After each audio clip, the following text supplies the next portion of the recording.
Let's speak to a man who has a lot of experience of China, Kevin Rudd, former Prime Minister of Australia, now President of the Asia Society Policy Institute. Mr. Rudd, it's a headline-grabbing thing to say, isn't it, at the United Nations General Assembly? Do you think in a very directed economy with a population that's given very little individual choice, it is possible? And if so, how? I think it is possible, and the reason I say so is because China does have a state planning system. And on top of that, China has concluded, I think, that it's in its own national interests to bring about a radical reduction in carbon over time. So the two big announcements coming out of Xi Jinping at the UN General Assembly have been the one you've just referred to, which is to achieve carbon neutrality before 2060, and also for China to reach what's called peak greenhouse gas emissions before 2030. The international community be pressuring them to bring that forward as much as possible, respectively, we hope, to close to 2050, and we hope close to 2025 as far as peak emissions are concerned. But we'll have to wait and see until China produces its 14th five-year plan. I guess we can probably assume that President Trump wasn't impressed. He's made his position pretty clear on these matters. How do you think other countries will respond? Or will they just say, well, that's China, China can do that, we really can't? Well, I think you're right to characterize President Trump's reaction as dismissive, because ultimately he does not seem to be persuaded at all by the climate change science.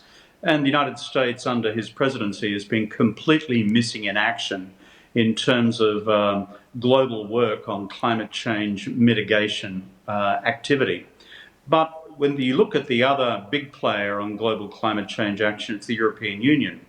And I think, positively speaking, both the European Union and working as they did through their virtual discussions with the Chinese leadership last week, have been encouraging directly the Chinese to take these sorts of actions. I think the Europeans will be pleased by what they have heard. But there's a caveat to this as well.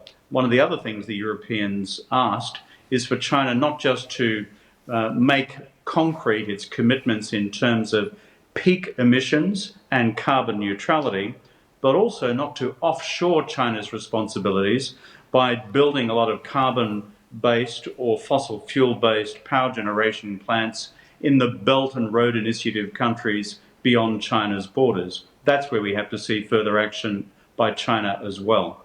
Just briefly, if you can, you know there will be people yelling at the screen, given how fast climate change is becoming a climate emergency, that 2050, 2060 is nowhere near soon enough, that we have to inflict really massive changes on ourselves.